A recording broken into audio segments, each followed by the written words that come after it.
Good morning students. I hope सभी ठीक होंगे।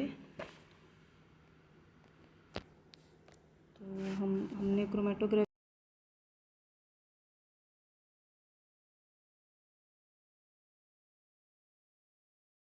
डाउट नहीं उठाया है, कुछ पूछा नहीं है, तो यही समझेंगे कि आपको समझ आ गई है। अदरवाइज़ नहीं समझ में आए तो आप पर्सनली आके पूछ सकते हो कुछ भी प्रेजेंटेशन के रिगार्डिंग या आपके टॉपिक्स के रिगार्डिंग।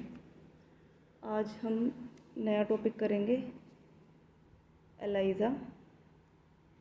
बेसिकली ये एक ऐसे है टेस्ट जो लेबोरेटरीज़ में लगाया जाता है डिटेक्शन के लिए एंटीजन और एंटीबॉडी की।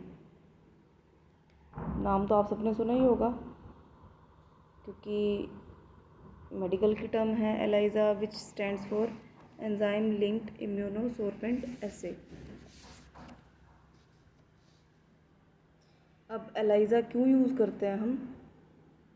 एलाइज़ा हम कंसंट्रेशन मेजर करने के लिए करते हैं। किस चीज़ की? अब इसमें एंटीजन एंटीबॉडी डिटेक्शन के लिए भी आप यूज़ कर सकते हो इसको, और इसको हम यूज़ कर सकते हैं to measure the concentration of sex hormones over menstrual cycle in females and over life span in mails.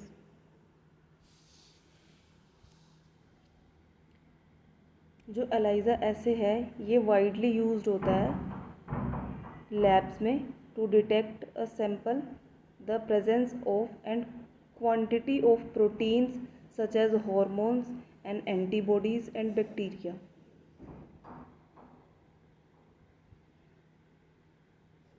ठीक है, हमारे इस टॉपिक के कंटेंट क्या क्या रहेंगे? Definition, what is ELISA, precautions for test, क्या क्या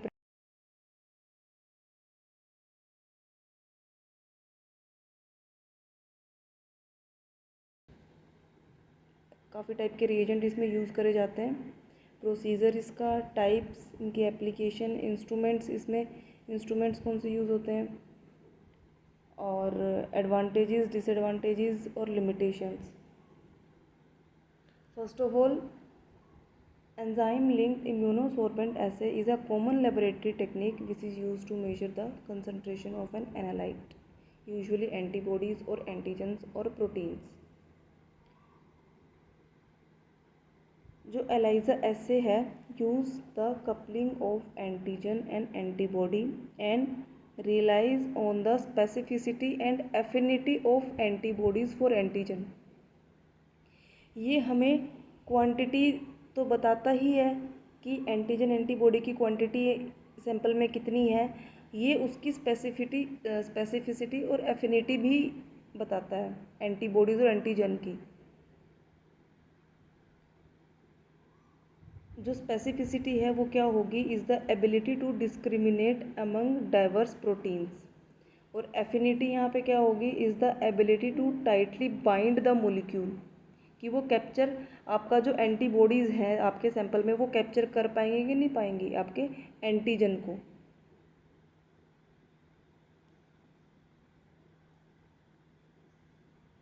एक तो इससे आप पता लगा सकते हो कि how much antibodies are present in your body,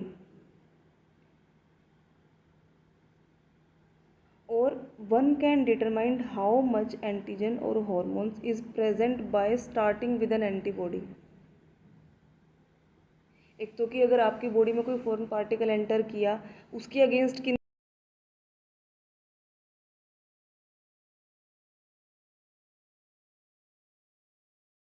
हम मेमोरी सेल्स भी बोलते हैं,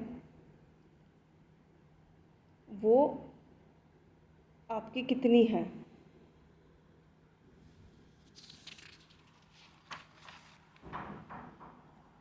अब बात करते हैं what are antigens.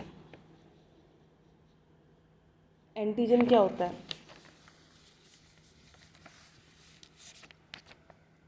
Antigen are any foreign substances in the body. Foreign substances body के अंदर जो एंटर करते हैं थ्रू नेज़ल, थ्रू माउथ, वो हमारे क्या होते हैं? Antigen. Antigens include not self molecules and cells such as foreign proteins, viruses, environmental pollutants and other foreign substances like asbestos, tattoo ink हो गया आपका, सिगरेट स्मोक हो गई आपकी, एक आपके होंगे bacteria and parasites like Protista, fungi, Plantae और Animalia cells, foreign transplanted cells sorry tissue और कैंसरस सेल्स। इनकी किसी भी फॉर्म में एंटीजन हो सकते हैं आपकी बॉडी के अंदर। अब व्हाट आर एंटीबॉडीज़ और how they produced, I think ये आप सबको पता होगा क्योंकि एज अ मेडिकल स्टूडेंट ये तो बेसिक्स चीज़ें होती हैं। चलो फिर भी, एंटीबॉडीज़ क्या होती हैं? आर लार्ज ग्लाइकोप्रोटीन मोलिक्यूल्स, जो कि किसके द्वारा प्रोड्यूस करी जाती हैं? बी लिम्फोसाइट्स के द्वारा during the humoral immune response to antigen introduced into the body.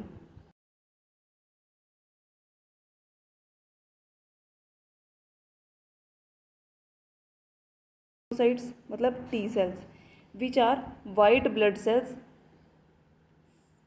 जो किससे बनती हैं? हिमेटोपोइटिक स्टेम सेल से in bone marrow. B cell और टी सेल्स हैं जो वो हमारे हिमेटोपोइटिक सेल से बनती हैं। जो इम्यून सिस्टम है वो दो पार्ट से बना होता है हमारा।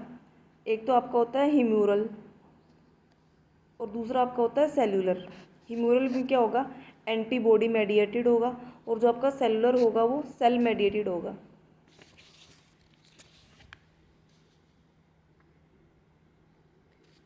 फॉर्मेशन तो आप सबको पता ही है बी और टी लिम्फोसाइट्स की,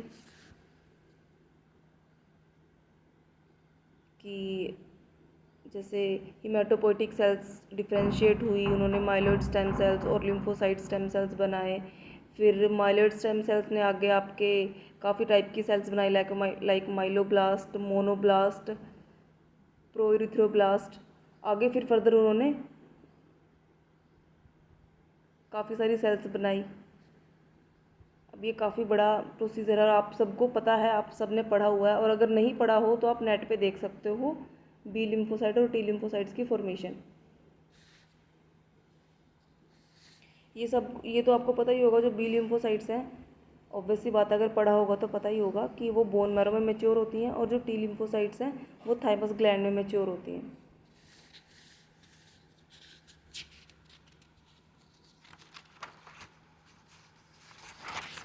अब जो दो सिस्टम थे अब हम उनके बारे में पढ़ेंगे, ह्यूमोरल और cell mediated.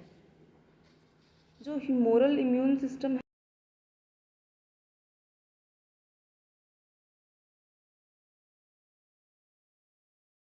B sales antigen के रिस्पॉन्स में काफ़ी सारी एंटीबॉडीज़ प्रोड्यूस करती हैं जो कि ग्लाइकोप्रोटीन्स की बनी होती है, and then mark those antibodies antigens complex to be destroyed by the T lymphocytes.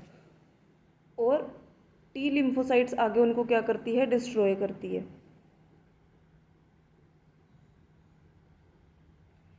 Each B cells make its own distinct antibody in response to a specific antigen which comes in contact with it. Each antibody is designed to bind to a specific surface binding site or epitope on the antigen. हमारी body में millions of types की antibodies होती हैं जो circulate करती हैं हमारे blood stream में, और they are based on exposure to antigen in his or her environment. Structure आपने एंटीबॉडी का पता होगा आपको, आपने पढ़ा होगा। वाई शेप में होता है और काफ़ी टाइप की एंटीबॉडीज़ होती हैं लाइक IgG, IgM, IgE।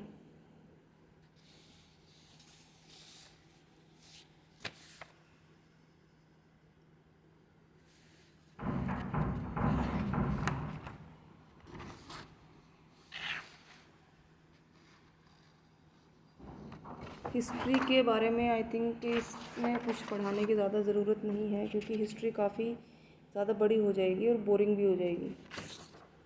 तो मुझे तो लगता नहीं है, वैसे ही आप लेक्चर्स को ज़्यादा सुनते होंगे, बट ये तो और भी बोरिंग हो जाएगा। तो चलिए अब आगे करते हैं।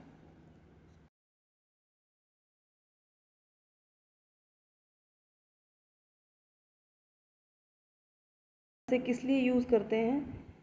To detect the amount of endogenous plasma insulin by tagging the insulin with a radioactive label.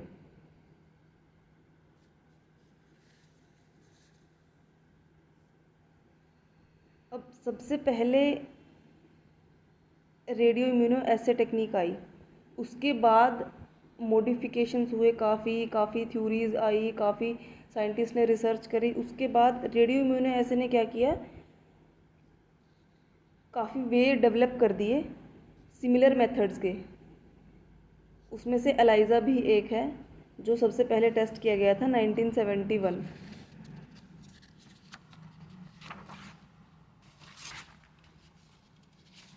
एलाइज़ा की हिस्ट्री पढ़ लेते हैं थोड़ी। In 1971, Peter Perman and Eva Engvall is Stockholm published the first paper of enzyme-linked immunosorbent assay, which means ELISA।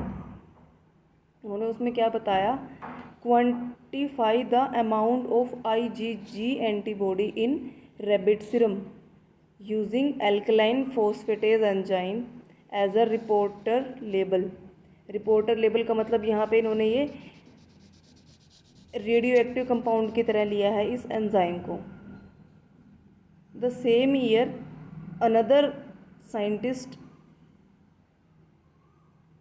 ने एक paper publish किया enzyme immunoassay पे। They could quantify the amount of human chronic gonadotrophin in urine with horse.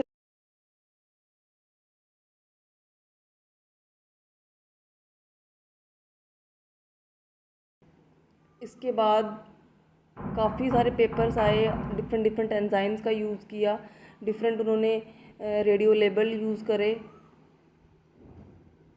But the assay were highly sensitive and compared favourable with radioimmunoassay. जो ELISA है हमारा वो highly sensitive है as compare to radio immuno एसे।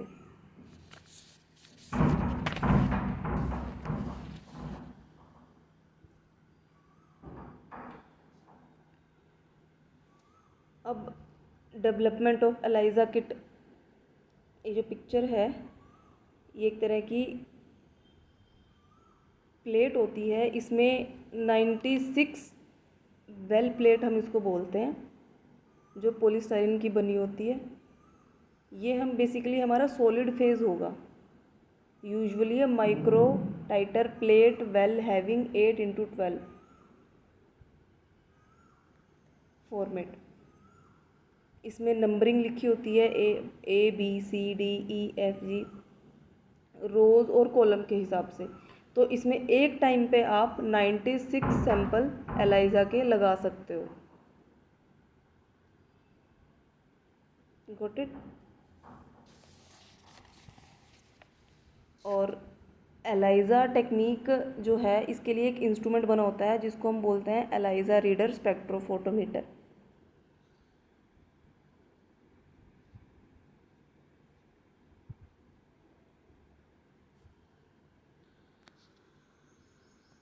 ये आपका instrument है जो कि हमारी रिसर्च लैब में भी है, बायोटेक का एलाइज़ा रीडर। इसमें आपकी प्लेट रखी हुई है ये, और ये मूवेबल होती है। जैसे ही आपने सैंपल लोड कर दिया ये अपने आप सिस्टम के अंदर जाएगी, और वहीं इसका टेम्परेचर भी एडजस्ट होगा। इसके टेम्परेचर का मतलब जो लेयर होगी बॉटम से लेके टॉप तक हर एक लेयर का आप अपनी मर्ज़ी से टेम्परेचर सेट कर सकते हो, और ये आगे डिटेक्शन करके बताएगा आपको सैंपल के अंदर एंटीजन एंटीबॉडी की डिटेक्शन का।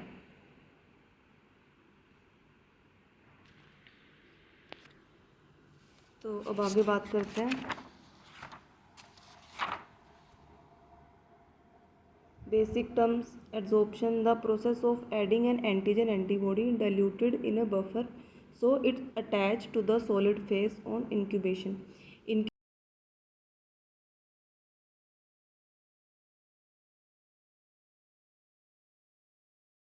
सॉल्वेंट बना होता है जो आप क्या करोगे एज अ बफर वेल के अंदर डाल के क्या कर दोगे, उसको इंक्यूबेशन टाइम के लिए रख दोगे। सेकंड आता है इसमें step washing, simple flooding and emptying the well with a buffered solution to separate bound from unbound reagent.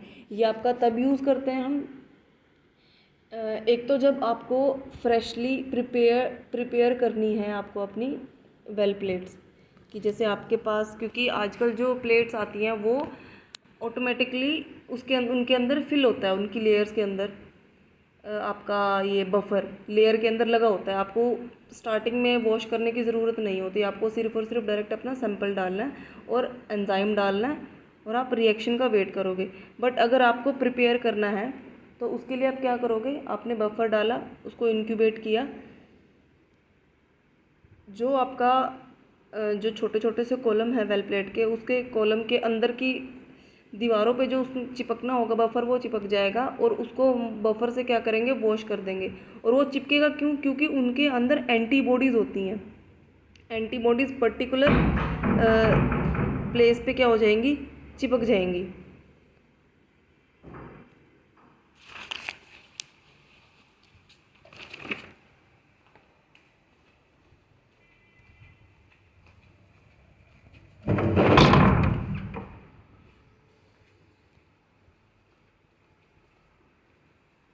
आपकी बॉडी में एंटर करता है, antibodies protein produced in response to antigens, enzyme conjugate, an enzyme that is attached irreversibly to an antibody.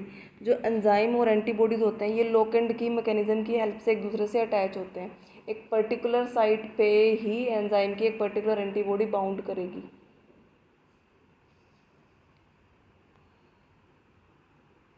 क्रोमोजन, a chemical alter color as a result of an enzyme interaction with substrate।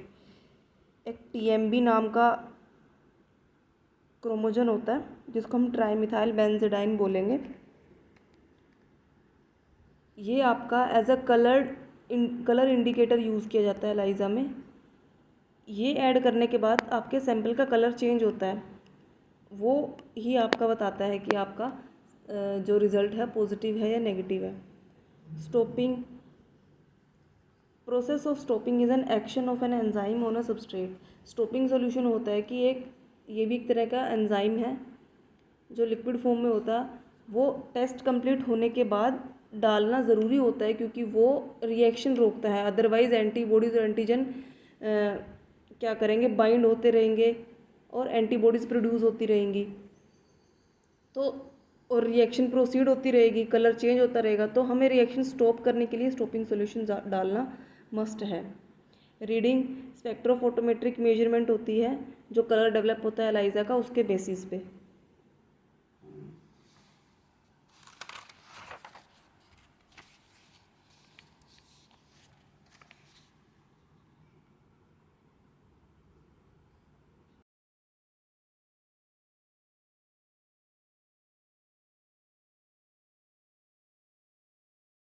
Principal क्या है ELISA का, antigen antibody की detection के लिए हम इसको use करते हैं। इसमें क्या होता है, the enzyme convert a colourless substrate, colourless substrate को ये क्या करता है, कलर्ड प्रोडक्ट में कन्वर्ट करता है, जिससे हमें क्या पता लगेगा कि इस सैंपल में आपका एंटीजन एंटीबॉडी की बाइंडिंग हुई है। अगर बाइंडिंग नहीं हुई है, कोई रिएक्शन प्रोसीड नहीं हुई है तो वो कलर चेंज नहीं करेगा। अदरवाइज़ अगर एंटीबॉडी ने डिटेक्ट कर लिया एंटीजन को और उसने उसको कैप्चर कर लिया तो वो क्या होगा, उसका कलर चेंज होगा। बट वो कलर हमें तब तक नहीं शो होगा जब तक हम उसमें क्रोमोजन नहीं डालेंगे।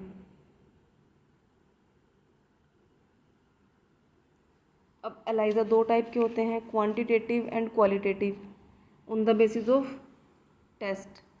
का मतलब कि जैसे कि आपकी बॉडी में एंटीजन और एंटीबॉडीज़ प्रेजेंट हैं या नहीं हैं,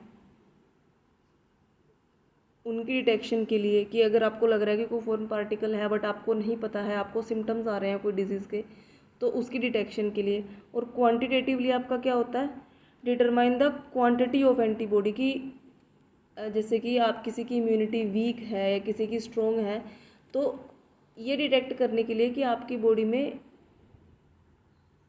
प्रॉपर अमाउंट में एंटीबॉडीज़ हैं कि नहीं किसी फॉरेन पार्टिकल या किसी इन्फेक्शन से फाइट करने के लिए।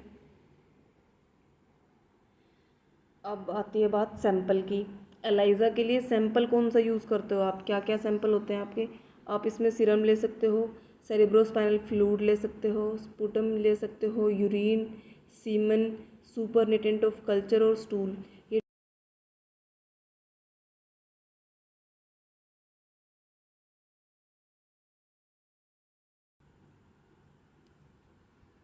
ये तो थोड़ा बता ही दिया है कि the plate based assay technique which is use for detecting and quantifying substances such as peptide, protein, antibodies and hormones. इसमें एंजाइम्स यूज़ होते हैं, एक सबस्ट्रेट यूज़ होता है जिसको क्रोमोजेनिक बोलते हैं। Number of enzyme has been used for ELISA, काफ़ी एंजाइम्स यूज़ होते हैं एलाइज़ा में।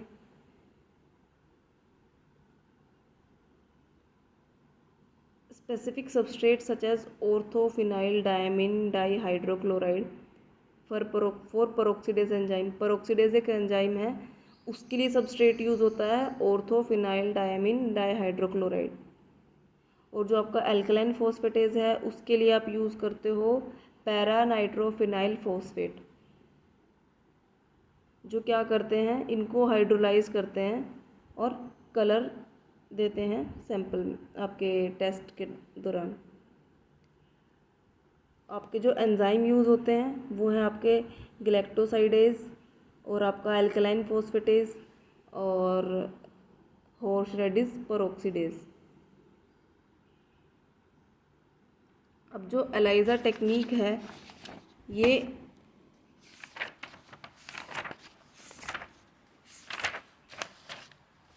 96 प्लेट वेल पॉलीस्टाइरीन की प्लेट में करी जाती है।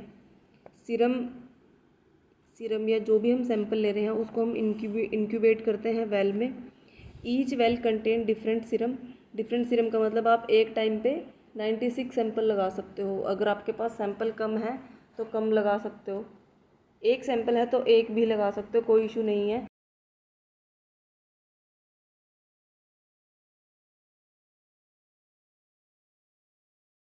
तो बाकी कॉलम्स को एम्प्टी दिखा के एक पर्टिकुलर उसी कॉलम को रीड करेगा। अब इसमें साथ में आपका एक होता है पॉजिटिव कंट्रोल, एक आपका होता है नेगेटिव कंट्रोल,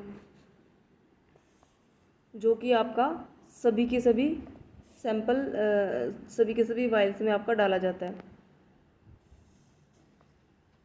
एंटीबॉडीज़ और एंटीजन हैं जो प्रेजेंट होंगे सीरम में, वो कैप्चर्ड कर लिए जाएंगे बाय कॉरस्पॉन्डिंग एंटीजन।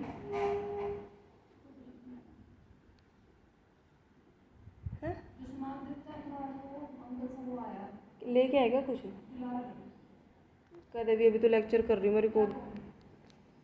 15 मिनट रुकना पड़ेगा। हाँ हाँ, कुंडा लगा दे इसका।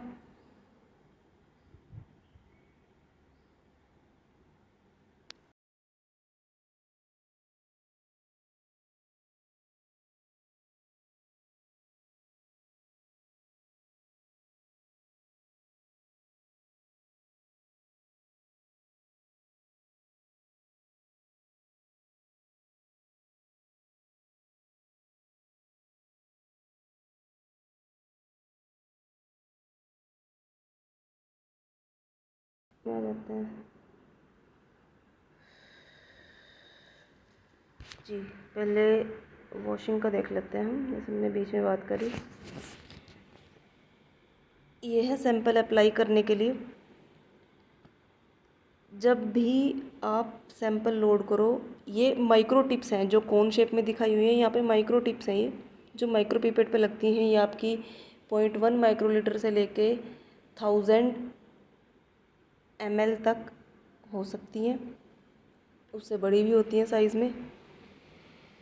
तो अब जैसे इन्होंने दिखाया हुआ, जैसे ही आप एक सैंपल डालते हो वायल के अंदर, आपने तभी के तभी वो टिप डिस्कार्ड करनी है, क्योंकि ये वन टाइम यूज़ टिप होती है, इनको आप दोबारा यूज़ नहीं कर सकते। एक सैंपल के लिए एक पर्टिकुलर आपकी टिप यूज़ होगी। बट हाँ, जैसे कि अगर आपको सेम रिएजेंट डालना है। फॉर एग्जांपल आपके पास 10,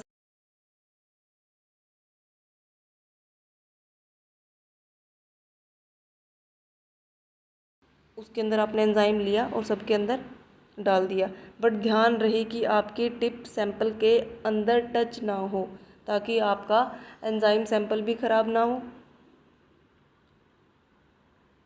और मेन चीज़ तो ये है कि आपने हर बार जब आप नया सैंपल डालो, आपने टिप हमेशा डिस्कार्ड करनी है और नई टिप यूज़ करनी है। फर्स्ट स्टेप में तो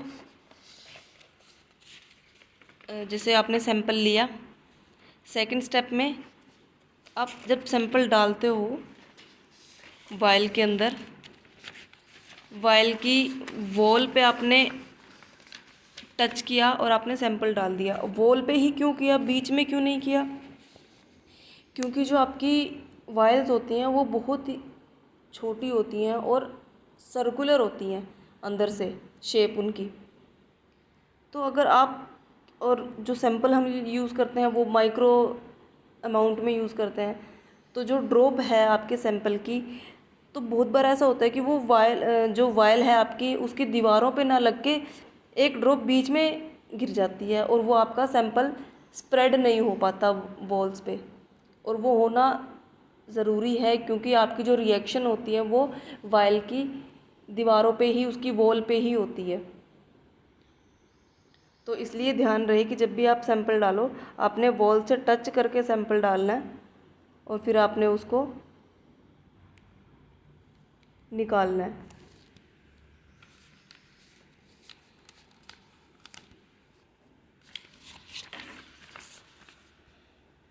वॉशिंग है जो, या तो आजकल तो वॉशर आए हुए हैं ऑटोमेटिक,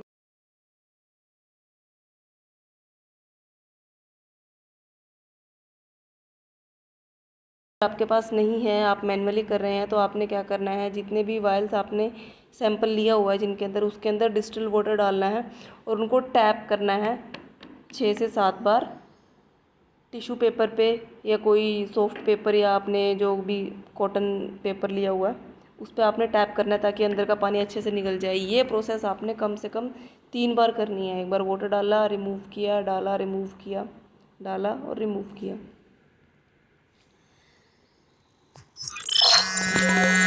हेलो मोटो।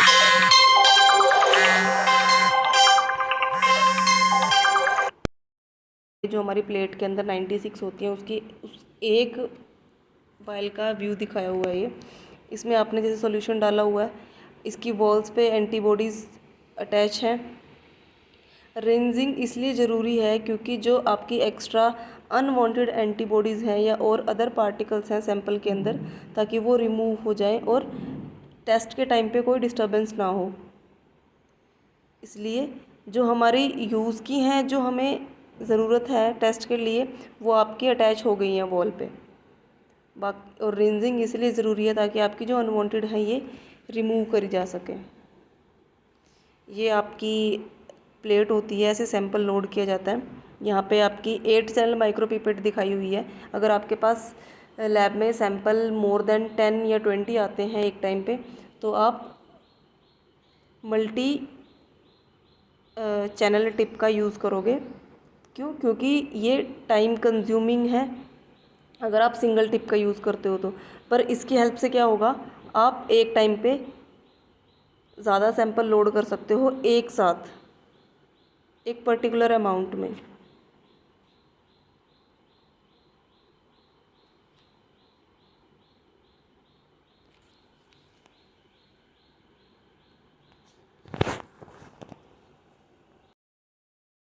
और मल्टीप्लेक्स एलाइज़ा, मल्टीप्लेक्स के बारे में ज़्यादा कुछ पढ़ने की ज़रूरत नहीं है। तो जो आपका इनडायरेक्ट एलाइज़ा मेथड है, ये कॉमनली यूज़ किया जाता है कब? To detect the presence of serum antibody against HIV virus which can be detected within 6 weeks of infection. इसे बाइंडिंग नॉन एंटीजन भी बोलते हैं। इसमें क्या होता है, इनडायरेक्ट, इसमें क्या होता है, a sample of non antigen being bound to the well of the microtiter plate antigen bound होता है पहले उसकी सरफेस पे या उसकी वेल्स पे, फिर हम ब्लॉकिंग सॉल्यूशन डालते हैं। ब्लॉकिंग सॉल्यूशन का मतलब अदर अनऑक्यूपाइड साइट्स। अब हर एक एंटीजन एंटीबॉडी की पर्टिकुलर साइट्स होती हैं,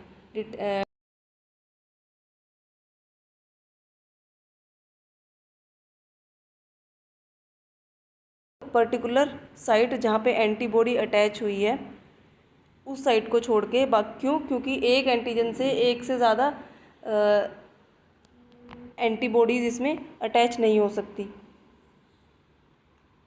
तो उसकी अनवांटेड साइट्स को ब्लॉक करने के लिए फिर वॉशिंग करेंगे टू रिमूव अनबाउंड एंटीजन और एंटीबॉडी जो बाउंड नहीं हुए हैं सरफेस पे वेल के। Test sample primary antibody. Test sample जो आपका सैंपल है containing the primary antibodies added to each wall. It could be HIV और रेबीज़ और hepatitis B antibodies. For example बता रही हूँ मैं, इसका किसी का भी सैंपल हो सकता है आपका। आपने अगेन वॉशिंग करनी है टू रिमूव द एंटीबॉडीज़ जो आपके एंटीजन से बाउंड नहीं हुई हैं, जैसे कि आपको पिक्चर में दिखाया हुआ है।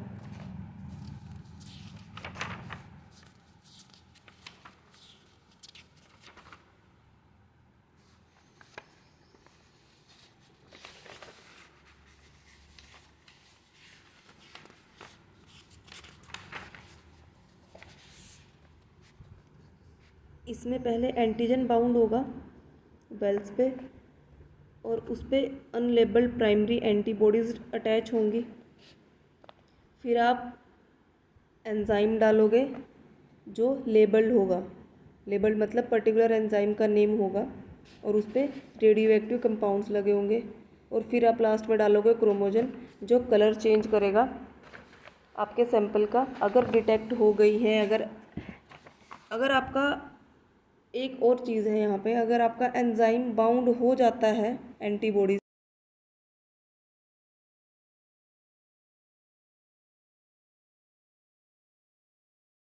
सैंपल का कलर चेंज नहीं होगा। और यही पॉइंट है जिस पे हम ये डिटेक्ट करते हैं कि आपके सैंपल में रिएक्शन हुई है या नहीं हुई है।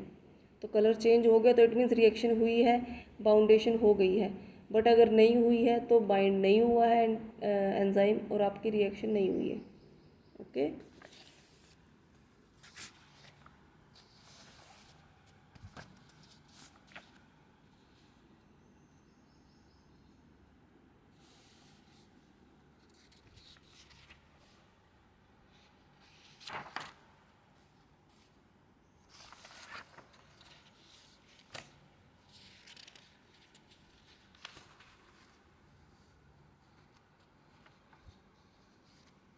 उसके बाद आपका आता है डायरेक्ट एलाइज़ा।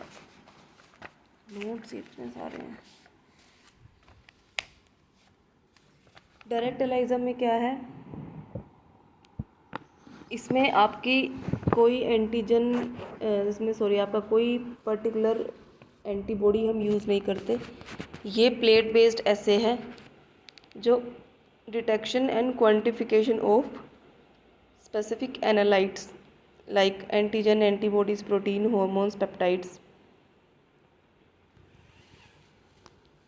अगर आपका कोई फॉरेन पार्टिकल आपकी बॉडी में प्रेजेंट है और वो किस टाइप का है, क्या है उसका नेचर, ये उसकी डिटेक्शन के लिए है।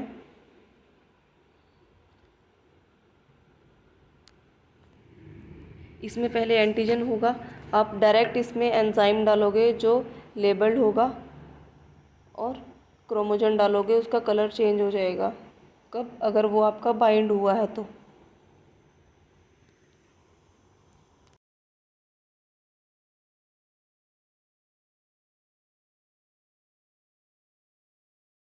उसके बाद आपका आता है सैंडविच एलाइज़ा। सैंडविच एलाइज़ा एक तरह से जैसे हम सैंडविच खाते हैं, एक ब्रेड ऊपर ब्रेड, उनके बीच में कोई भी आपकी लेयर वेजिटेबल्स की है जो भी है, ऐसे इसमें होता है। इसमें होता है कि पहले सॉलिड प्लेट पे आपकी एंटीबॉडी कैप्चर होती है, उसके बाद एंटीबॉडी पर्टिकुलर एंटीजन को कैप्चर करती है। फिर हम क्या करते हैं, लेबल्ड एंजाइम डालते हैं जो क्या करेगा, एंटीजन की दूसरी साइट पे अटैच होगा।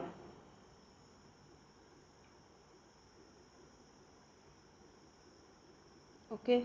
अब सैंडविच में भी दो टाइप के होते हैं, डायरेक्ट इनडायरेक्ट। डायरेक्ट में आपने पहले एंटीबॉडी डाला, एंटीजन ने डिटेक्ट किया, फिर आपने एंजाइम डाला, इसको बोलते हैं डायरेक्ट। इनडायरेक्ट में क्या होगा, प्राइमरी एंटीबॉडी होगी, ओके, लेबल्ड एंटीबॉडी होगी, और फिर आपका एंजाइम आएगा। जो इनडायरेक्ट में है उसमें क्या होगा, जो एंटीजन की दोनों साइड को प्राइमरी एंटीबॉडी ब्लॉक कर देंगी अटैच होके, और जो आपका लेबल्ड एंजाइम होगा वो अटैच होगा प्राइमरी एंटीबॉडी से, डायरेक्टली नहीं होगा एंटीजन से, पर वो आपका एंटीबॉडी से अटैच होगा। और फिर हम क्रोमोजन डाल देंगे, उससे कलर डिटेक्शन हो जाएगा, हमें पॉजिटिव और नेगेटिव का पता लग जाएगा।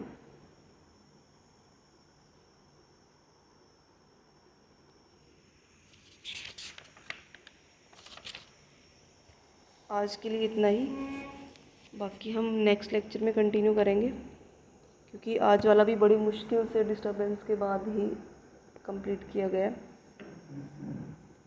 And yes, sorry for delaying, last week में कोई लेक्चर नहीं दे पाए।